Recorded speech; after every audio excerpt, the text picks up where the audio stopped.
Good morning, everyone. It's great to reconnect. I hope everyone is healthy, safe, sane, not having cabin fever after however many weeks lockdown you are in your regular countries. We're now coming into our 6th week here in the United Kingdom. For those of us out in the garden, it's a beautiful day. One thing that is very good is the weather's magnificent. It'd be far harder, I feel, if we were stuck in the rain and the cold, but the weather's been magnificent. I'm out here in my garden, a bit smarter than usual. It's because it's our Sunday lunch. As I said before, I live on a kind of groundhog day, as I think we all do, that we do the same things pretty much every day. But we try and make the weekend special, and on our schedule usually is Friday night. We have takeaway night. It might be pizzas or curry or Chinese. On Saturday we do a house party event with some friends. This week it was a wine tasting with my brother's birthday. It's the new reality, isn't it? Your brother's birthday, you sit there with the screen and other people on different corners of the screen, your parents and your friends, and you have a party. But hey, it's quite fun, actually. And we'll talk more about wine later, actually. I'll come back to that. And then Saturday night's our date night. We're lucky to have a lady who looks after the children and helps them, helps in the house, and she lives on our property. So Saturday night she looks after the kids, and so Annette and I can dress up and wear a jacket and it's a nice suit, or some nice, a nice dress for the net, and we sit and have candlelit dinner. And we have a date night, which is great. And then Sunday is our Sunday lunch day. I must confess, my favourite meal in the world is a roast beef and Yorkshire pudding, done the English way. I know Australia does a good one, but it's never quite the same as my mother made in England growing up. So we have a Sunday lunch that, again, we dress up and the kids dress up, and we try and have a bit of a normality on a Sunday. And I think it's important. I think it's important to have a routine. I think it's important for adults just as much as kids that you have a structure that you work on to keep you safe and to keep going with it. Enough about me. Let me tell you about the company. Every day changes. It's incredible how swiftly this virus changes all our lives. Moving around our area, if I start in Australia, I must say, I think the Australian government has done a tremendous job relative to many other governments of controlling the situation. It's incredible for me to look at the situation in England of the people that have been infected and sadly died, or America or France or many places, and to see the numbers so much smaller in Australia. So I think they have done a good job. And there are positive signs. I think that Australia does having it under control. I'm hopeful that soon lockdowns will be released and people will be able to, an element of normality. We all know there's going to be no normality for a year or so until the virus is defeated by a vaccine, but an element of normality. And so we're quite confident that Rottnest is actually going to have a good time. I think a lot of people want to go to that resort, so we're going to do what we can to make sure that it's a good experience. We have the spa there, as well as you know, and the golf course. So yes, we are anticipating that hopefully, and fingers crossed, that Rottnest will be up and running in the not too distant future, and certainly by the time that the seasons click in and we get to September, it'll be a good destination. As I mentioned last time, Margaret River, and a number of people asked, where is Margaret River? And forgive me, I was assuming that people know from West Australia, but of course there's people all over the world listening to me. Margaret River is God's own country, to be candid. It is south of Perth. It's a wine area, 3 hours south, that I fell in love with when I first lived in Australia 26 years ago. And it has got the most amazing beaches, the most amazing food, the most amazing wine. It's got kangaroos bouncing all over the place. It's got friendly people living there, fantastic cuisine. So we have a piece of land there, and we are going to do something with it. What we haven't quite decided on yet, but expect to see something happening. Going back to my previous point, that we think domestic tourism is going to be important over the coming years, and so we think that's a great asset for that domestic tourism. And allied to that, I mentioned last time about the camper van business. We're accelerating conversations with camper van companies, and I know from the comments that I received, from very positive comments, but a lot of people thought that made a lot of sense. And so we're looking at that in Australia and also in Europe. And I'll touch on Europe in 1 second. Bali's mysterious, to be honest. There's very few cases of coronavirus. And it's not that they're covering it up, because my colleagues up there have been to the hospitals and they know doctors. For whatever reason, so far, there's been a very small amount of coronavirus cases or even deaths. There's only 2 so far in Bali. I touch wood because I don't think anywhere on the planet is immune, but so far, that's okay. So our people are doing well. There is limited lockdown, but really people go about their business and restaurants are open bars are open, or what have you. We are looking after staff. As I mentioned last time, the government has in place a support system, but it's taking a while to come in. It's going to be hard to distribute. So what we're doing straight away is we started up a food program so that every single member of staff that works for us, whether they can be working or not at the moment, and to be honest, many can't, of course, because the resorts are all shut, we're providing a food package. We did a deal with a supermarket so they get food vouchers and that they can get whatever it is they specifically needed.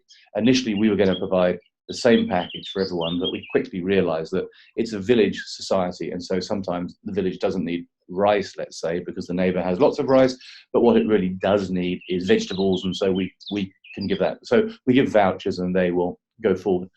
And we will be doing exactly the same thing in India. I have made a very firm commitment that all of our members of staff will be looked after. It's impossible to do everything for everyone, but we will make sure that particularly the people who have the most need for support will get support. And if the government doesn't provide that support, then we will provide that support. And I do believe that's important morally, ethically, and I know from the comments that it's important to many of you owners that we look after the people that have really been our front line over the years.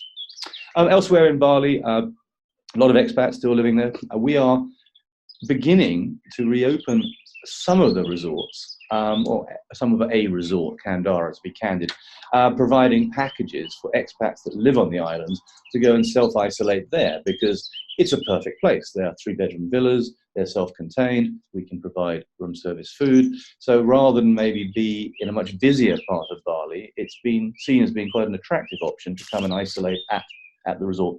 And we've had a few takers on that, so it'll be quite interesting to see how that develops. We also may open up the F&B there, again, if there's demand. We work with the authorities, of course, to make sure that we are able to, but we may open up the beach bar or the Demare bar in a very limited way to support the expat community that's still there. And indeed, we've got probably about 20 or 30 of our members of staff who can't get back to the countries they came from, or would rather not, and they're all living at our resorts as well. India is still in lockdown. It comes out next week. As you know, it was a very swift lockdown. Modi gave about 2 minutes notice, and so many people got stranded. We opened up Hati Mahal as a bit of a refuge, and actually a number of people came to stay with us, and I was very pleased to see their comments that they were very grateful that we could provide a safe environment with other international people. Most of them have now gone back. The people who haven't are the Indians from other states that literally can't drive until the lockdown finishes. But they're there, they're safe, they're being looked after. I wouldn't say it's the best holiday of their life, but there's cold beer, and there's a pool and facilities and a friendly group of staff. So we will be open for as long as people need somewhere to stay. We wouldn't abandon people. So that again is a mantra from us. And again, in India, no one really knows what's going to happen until this current lockdown finishes. But again, we will be making sure that the staff are looked after at every level. Europe, again, it's confusing. I mean, being here in England, you obviously get appalled and frightened, really, about the scale of it. But at the same time, one has a sense that there's a plateau being reached, and one has a sense that governments want people to be able to get out of lockdown in the coming month or months. Our hope is that tourism will be possible this summer. Again, I feel that it's going to be localized, and that people will either holiday just in their own country or countries close to them. So we anticipate that things like St. Martin's in the Isles of Scilly, Tuscany, Greece, Germany, we're hoping will be open. We're in the lap of the gods who can go there, of course, but we're hoping they will be open, and that's what we're planning on. It will amuse you maybe, we call it Sod's Law in England, that I have a property, or we have a property, in Carcassonne, which is an old chateau that we bought many, many, many years ago, and we've been fighting with the relevant authorities to get the permits to start developing and opening it up. And our plan are to do a combination of the central chateau, is a beautiful building, and in the garden, a glamping resort, which will be very eco-aware, green-aware. And we finally got the approvals last week. After 6 years of chasing, when we wanted to do it, we finally get the approvals when there's a lockdown and we can't do anything. But anyway, That's God having a laugh at me, I guess. But anyway, that will be online soon. As soon as we can attend to that, we will get Carcassonne opening, which I think would be a great property. We've also been working with a charity over here, providing accommodation for frontline workers to give them a break either now or at the end of the storm. And that's something I believe very strongly in. As I've said in my past speeches to you, or conversations I show with you, I've just been amazed by the front line. I've been amazed by the doctors and nurses, the carers. It's been a bit of an eye-opener to me, to be candid, without saying I didn't understand the amount they did before. It certainly has been revelationary. I would ask all of you, to be candid, if any of you are frontline workers, if any of you are involved in this battle, or any of you know people that are, or your relatives are, please tell us, because I'd very, very much like to honor you. I'd very much like to put you on a bit of a pedestal, to be candid with you. And I'm sure within our Karma family, we have many people that are keeping us all alive and sane and healthy at the moment. So please drop us a line and tell us what you're doing. I would really appreciate that. One other thing I'd say, and I'm very cautious about saying this because we are all in a world of pain in many ways. But I do virtually every day find something positive about this. I mean, last night I was out in the garden with my wife on a date night, having a glass of wine, looking up at the stars, and I have never seen it so clear. Today I'm looking around at the blue sky, and there's birds singing, and when I do the dog walk, there are birds, which I'm not a bird expert, ornithopter, is it ornithopter? I'm not a bird expert anyway, but birds I've never seen before on the lake at the racecourse. And there is an element of truth that maybe the world did need a detox, and that maybe the world did need to pause and breathe in and fill its lungs. And much for all of us, this is a horror story. There is a positive here, is that what's happening around us in nature is having a benefit. And when we do go back to normal, I think we will appreciate that, and maybe nature appreciates that. And where these things are meant to be, or whatever one's religious beliefs or eco beliefs, there is a certain sense of a positive coming out of this horror. Preach over. Let's talk wine. Much more fun. Anyway, a few things. So first off, when I did my wine tasting last night, I did it with my brother. It's great fun. We have on Zoom, the wine tasting on one screen, on House Party next to us. We can all talk to each other and see each other. And unlike normal wine tasting, this is even better because you can be naughty. In a wine tasting, you've got to sit there kind of, serious. Yes, this wine is good or bad or whatever. In this one, you can talk and you can go, yeah, that's rubbish wine or whatever you want to do, but you can't be seen back. Anyway, the wine tasting is by 67 Pall Mall. Now, this is a wine club in London that I have a small involvement in. I'm a founder member and I own a little bit of it. And partly it's the best wine club in the world. But what is interesting is the majority owners, I can take no credit for this, I think it's genius marketing, have put it all online. So it means that every day, 3 times a day, and actually, in fact, at 12 o'clock, 6 o'clock and 8 o'clock, there is an online wine tasting with some of the top wine masters around the world. And you can log on and you can take part in it. And what they also do is, if you want, you can order the wine which is being drunk, and you can do the tasting with them. Anyway, the reason I mention this is I'm an addict. I watch it virtually every day. And I'd like to extend the membership to all of you, to our Karma team. We will give you the link, which will go out somewhere. Some clever IT person will put it. By the way, I have a really clever IT person, my 11-year-old son. And don't tell the people that work for me, but he's bloody good. So he sets it up for me now. Anyway, a link will come to you. You'll log on to it. You either watch it live at 12 o'clock, 6 o'clock, or 8 o'clock in the evening, or there's a library of all the old ones. It doesn't really matter because it's whether it's live or you're watching one from 2 weeks ago. And they have fascinating stuff. Some is very simple, like Cabernet Sauvignon from Australia, and some is a bit more technical, like different vintages from the same producer. But I enjoy it. I do it every day. It's one of the end of my day things now that I can either do it myself or with my wife next to me or with friends on House Party, and it's fun.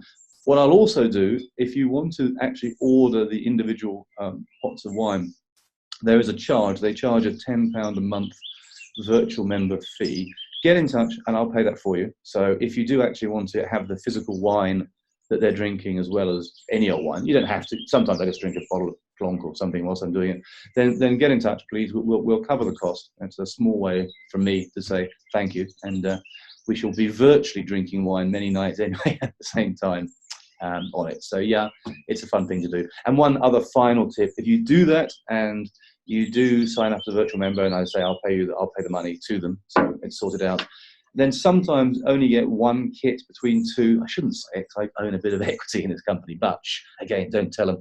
The one kit is virtually a bottle. So what my wife and I do usually is we buy one, we cheat. We buy one kit and we split it between the two. There's enough to taste each one. And then we got a bottle of other wine if we need to drink in between the tasting bits. Anyway, economy tips. Anyway, I'll sign off. No joke this week. I did have a joke, actually. I was quite excited about it, but my wife said I couldn't tell it because it's a bit naughty. So I don't want to upset people or get into trouble or my wife tell me off. Because, well, we all have someone that tells me off, and it's my wife always will tell me off. So anyway, no joke today. I'll do two next time if you like. So we'll sign off on the wine. The wine today, actually, Sunday lunch, so you need a robust red, is a Karma one. This is our Karma Cabernet, which we make down in Bordeaux. We make it at a very famous vineyard, which I've sworn I will never tell anyone what it is, but seeing as how it's Armageddon and the end of the world, and who knows what happens, I will. Don't tell anyone. It's Lynch-Barge. So Lynch-Barge, which is one of the top wineries, we are very honoured to make a wine with them. We can't mention Lynch-Barge, but the juice in it is Lynch-Barge, which is great. This was 2016. I can actually, because just before this, I was working, I can give you a sneak preview, on the label for this year's wine. I'll see if I can get it up to you. There you go. This will be very clever. There you go. This is the one just coming out. It is a painting on it. All the painting is done by friends. This is by a lady called Helen Norton, who's a West Australian artist who I absolutely adore. Reminds me of the ship of pirates of the Karma crew somehow. Anyway, so this is just coming out in a few weeks or months. Hot off the press. Anyway, again, if any of you would like a bottle of wine, give us a shout. I'm happy to send you one. Logistically, I can't offer it to anyone, everyone, I should say. If you're in England, it's probably easy. In Australia, we can get it to you, but it may take a while. India's probably a no-no. But if I can, I'll send you all a bottle of Karma wine, again, as a way of saying thanks. Thanks for the loyalty, and thanks for the friendship and the support. And if I can't get it to you, then we'll get some credit note done. And when you come to one of my resorts, you can pick one up there. But people obviously hypothetically in the background going, John, what are you doing? You're giving everything away. But only the birds can hear me, and they don't care. Stay healthy, stay safe, don't get cabin fever, and I'll see you at one of the Karma resorts very soon. Cheers.